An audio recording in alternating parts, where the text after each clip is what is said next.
복도 끝방의 낡은 번호키가 날카롭게 울리더군요. 한때 수십 명의 직원을 호령하던 내 손은 이제 행정복지센터에서 받아온 햇반 하나를 제대로 뜯지 못해 떨립니다. 아빠, 이번만 도와주면 평생 효도할게요. 일식집의 기름진 참치회보다 달콤했던 아들의 그 한마디가 내 노후를 이 차가운 임대주택 베란다로 몰아넣을 줄은 몰랐죠. 전화를 걸 때마다 심장 박동처럼 귀를 때리는 건 다정한 아들의 목소리가 아니라 기계적인 수신 거부 신호음뿐입니다. 법은 나를 탈세범이라 부르고 자식은 나를 지워야 할 짐으로 여기는군요. 완벽하다고 믿었던 내 인생의 보고서가 어디서부터 붉은 낙인으로 가득 차게 되었는지 그 지독한 배신의 기록을 시작해보려 합니다. 그날 세무서 복도는 서늘한 냉기로 가득했습니다. 내 구두굽이 대리석 바닥을 때리는 소리가 복도 끝까지 자신만만하게 울려 퍼졌죠. 국장님, 이번 조사건도 깔끔합니다. 뒤따르던 김 조사관이 허리를 숙이며 서류를 건네더군요. 나는 대답 대신 안경테를 쓱 치켜 올렸습니다. 내 눈에 든 숫자는 단 한 번도 나를 속인 적이 없었으니까요. 법은 내게 가장 날카롭고 단단한 칼날이었고 국세청 국장이라는 직함은 그 칼을 휘두르는 권력이었죠. 책상 위 놓인 강남 건물 수익률 보고서가 내 완벽한 노후를 약속하는 성전처럼 보였습니다. 세상은 내 설계대로 움직이는 거대한 톱니다. 바퀴 같았고요. 그때 아들에게서 온 짧은 메시지가 진동을 울렸습니다. 아버지, 저 민수입니다. 잠시 뵐 수 있을까요? 나는 비릿하게 입꼬리를 올리며 전화를 덮었죠. 내 자식에게 물려줄 것은 돈이 아니라 법의 그물을 비웃으며 빠져나갈 완벽한 기술이라 확신했으니까요. 그게 내 인생을 무너뜨릴 첫 번째 균열인 줄은 꿈에도 모른 채 말입니다. 일식집의 두툼한 참치에는 혀끝에서 차갑게 녹더군요. 맞은편에 앉은 아들의 손이 찻잔을 잡고 파르르 떨렸습니다. 한때 내 자랑이던 녀석의 어깨가 오늘따라 심하게 굽어 보였죠. 아버지, 이번만 넘기면 정말 효도할게요. 아들의 목소리가 물기 머금은 종이처럼 축축하게 젖었습니다. 내 평생 지켜온 원칙이 그 떨림 한 번에 모래성처럼 스르르 무너졌고요. 법과 숫자로 쌓아 올린 내 이성이 핏줄이라는 지독한 늪 속으로 발을 헛디디는 순간이었습니다. 아들의 사업 자금 5억 원은 내 노후 건물의 기둥을 뽑아야 나오는 액수였죠. 나는 젓가락을 내려놓고 마른 침을 삼켰습니다. 머릿속에서는 이미 징벌적 과세의 빨간 불이 깜빡이고 있었는데요. 자식의 눈물 앞에서 그 숫자들이 무슨 소용인가 싶더군요. 결국 나는 안경을 벗고 아들의 거친 손등을 맞잡았습니다. 이 선택이 내 목을 조를 밧줄이 될 줄은 그때는 정말로 몰랐습니다. 지금 이 이야기에서 느끼셨다면 이미 중요한 신호를 읽고 계신 겁니다.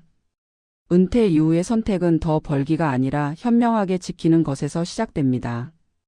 이 채널에서는 같은 고민을 겪는 분들과 함께 흔들리지 않는 선택의 기준을 나눕니다. 구독과 좋아요로 함께 해주세요. 다음 이야기에서 더 구체적인 해법을 전해드리겠습니다. 테헤란로가 한눈에 내려다 보이는 박 변호사의 사무실은 여전히 화려하더군요. 차가운 대리석 탁자 위에 놓인 서류는 부동산 매매 계약서였습니다. 내 평생의 분신 같은 강남 상가 건물을 아들에게 넘기는 가장 중요한 순간이었죠. 선배님, 형식만 매매로 하시죠. 특약으로 생활비 지급 조항 넣으면 국세청도 모를 겁니다.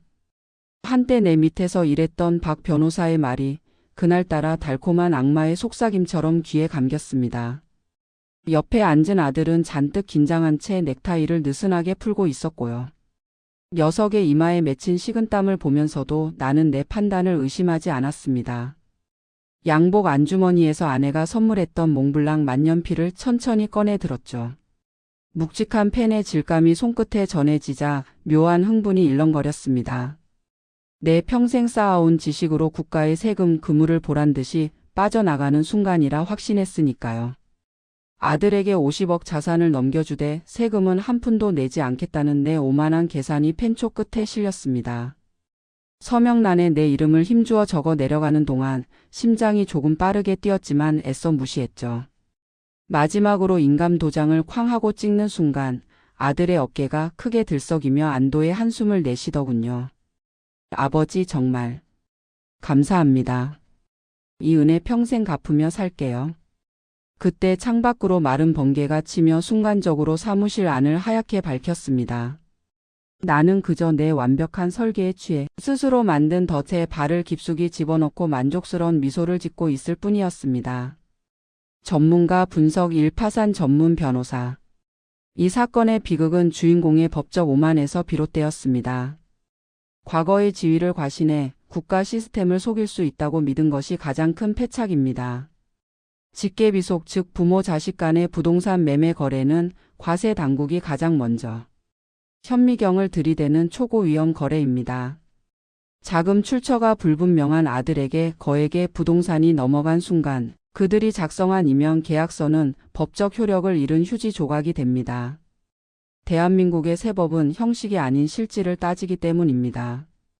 이것은 영리한 절세 전략이 아니라 무신고, 가산세 최대 40%가 부과되는 명백한 조세 포탈 범죄의 시작일 뿐입니다. 사랑이라는 이름으로 포장된 이 오판의 대가는 이제 가장 혹독한 숫자의 폭력이 되어 주인공을 덮칠 것입니다. 아들에게 건물이 넘어가고 반년쯤 지났을 무렵 우편함에 낯선 서류들이 쌓이기 시작하더군요. 그 시작은 법원에서 날아온 경매 개시 결정 통지서였습니다. 나는 돋보기를 쓴 채 문자를 읽어 내려갔지만 처음에는 무슨 내용인지 도무지 이해가 가지 않았죠. 내 분신과도 같던 건물에 내가 모르는 채권자들이 하이에나처럼 달라붙어 권리를 주장하고 있었습니다. 김민수 이놈. 도대체 무슨 짓을 한 거냐. 아들에게 전화를 걸었지만 신호음만 길게 이어지다 결국 음성사서함으로 넘어갔습니다. 불안한 마음에 박 변호사를 찾았을 때 그는 내 눈을 피하며 곤란한 표정을 지었죠. 선배님, 민수 녀석이 건물 담보로 사채까지 끌어다 썼나 봅니다. 저도 몰랐습니다. 그 순간 등 뒤에서 식은땀이 한 줄기 흘러내렸습니다. 그건 시작에 불과했고요. 며칠 뒤 이번에는 국세청 조사국에서 출석 요구서가 날아들었습니다. 나는 서둘러 내가 근무했던 그곳을 찾아갔습니다. 담당 조사관은 과거 내 밑에서 일했던 젊은 친구더군요. 국장님 오랜만입니다. 하지만 이번 건은 좀 심각합니다. 그는 차가운 표정으로 나와 아들의 통장 거래 내역을 모니터에 띄웠습니다. 이면 계약서에 적힌 매달 500만 원의 생활비는 단 3번 입금된 후 끊겨 있었습니다. 보시다시피 매매 대금이 정상적으로 오간 흔적이 전혀 없습니다. 조사관의 목소리는 메마르고 단호했죠. 저희는 이걸 명백한 증여세 포탈 혐의로 보고 있습니다. 징벌적 가산세가 상당할 겁니다. 눈앞의 숫자들이 거대한 해일이 되어 나를 덮치는 것 같았습니다. 나는 법을 이용하려다 법의 덫에 걸린 멍청한 늙은이였습니다. 내 자부심이었던 세법 지식이 이제 나를 심판하는 가장 잔인한 무기가 되어 돌아온 겁니다. 무릎이 저절로 꺾이더군요. 그날 세무서를 나오는데 장대비가 쏟아졌습니다. 우산도 없이 비를 맞으며 걷는데 빗물에 섞여 흐르는 것이 내 마지막 자존심처럼 느껴졌습니다. 이제 내게 남은 것은 수십억 원의 세금 폭탄과 연락 두절된 아들이 남긴 깊은 배신감뿐이었습니다. 강남 아파트 현관에 붙은 빨간 딱지들이 참 선명하더군요. 평생 쌓아온 명예가 압류종이 몇 장에 힘없이 가려졌습니다. 이삿짐이라곤 단 3상자가 전부였죠. 나머지는 모두 아들의 채권자들이 이미 실어갔고요. 경기도 끝자락 공공임대주택 복도는 숨이 막히게 좁았습니다. 앞집에서 풍겨오는 익숙한 반찬 냄새가 코끝을 찔렀고요. 센서 등이 꺼진 어둠 속에서 번호키를 누르려는데 뒤에서 낯익은 구두 소리가 가깝게 들리더군요. 과거 내 부하 직원이었던 젊은 조사관이 서류 뭉치를 들고 나를 내려다봤습니다. 국장님, 아니 김석훈 씨. 체납 소명서 제출하세요.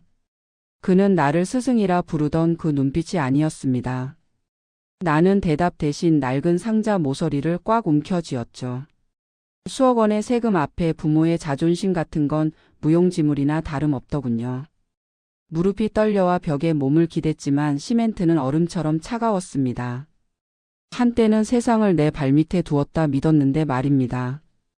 이제는 9평 좁은 방 한 칸조차 내 것이 아니라는 사실이 내 마른 심장을 사정없이 후벼 파더군요. 복도 끝으로 사라지는 조사관의 등 뒤에 대고 나는 아무 말도 하지 못한 채 고개만 떨궜습니다. 이게 내 오만의 마지막 종착역임을 직감하는 순간이었고요. 좁은 방 안에 낡은 형광등이 깜빡이며 소리를 내더군요. 책상 위에는 아들의 채권자가 두고 간 서류 한 장이 놓여 있었습니다. 명예 대여 약정서. 내 이름을 빌려주면 아들의 고소를 취하해 주겠다는 기괴한 거래였죠. 나는 잉크가 말라가는 인감 도장을 손에 쥐었습니다. 손등에 붉어진 검버섯들이 오늘따라 흉측해 보였고요. 이 도장을 찍는 순간 나는 노후 파산을 넘어 범죄자의 길로 들어선다는 걸 누구보다 잘 알고 있습니다. 법을 다루던 내 손으로 내 인생의 마지막 숨통을 끊으려는 셈이죠. 방바닥에는 아들과 손주가 환하게 웃던 옛날 사진이 굴러다녔습니다. 자식이라는 지독한 낙인이 내 이성을 마비시키는 기분이 들더군요. 나는 눈을 감고 마른 침을 길게 삼켰습니다. 도장이 종이에 닿으려는 찰나 차가운 정적이 방 안을 가득 채웠고요. 이게 내게 남은 마지막 부성애인지 아니면 추락의 끝인지 더는 분간이 가지 않았습니다. 결국 나는 떨리는 손으로 붉은 인중을 눌렀습니다. 창밖의 도시 불빛은 여전히 찬란한데 내 세상은 그렇게 캄캄한 지하로 가라앉고 있었습니다. 전문가 분석 이 세무사 겸 은퇴 전략가. 주인공이 선택한 명예 대여는 단순한 경제적 실패가 아닙니다. 그것은 국가 시스템이 부여한 마지막 구제책, 즉 파산 면책의 기회마저 스스로 걷어찬 행위입니다. 법적으로 명예 대여는 범죄 조력자로 분류되며 형사 처벌은 물론 평생 갚지 못할 징벌적 세금의 연대 책임이 따릅니다. 자식을 돕겠다는 심리적 함정이 주인공을 사회적 사형으로 이끈 것입니다. 이제 그에게 남은 노후의 해법은 어디에도 없습니다. 오늘 제 이야기가 당신의 고단한 하루의 작은 위로가 되었을까요? 제가 당신의 따뜻한 말동무가 되어 늘 이곳에서 기다리겠습니다. 내일 이 시간에 제가 가장 먼저 당신을 찾아뵙겠습니다. 오늘도 참 고생 많으셨습니다.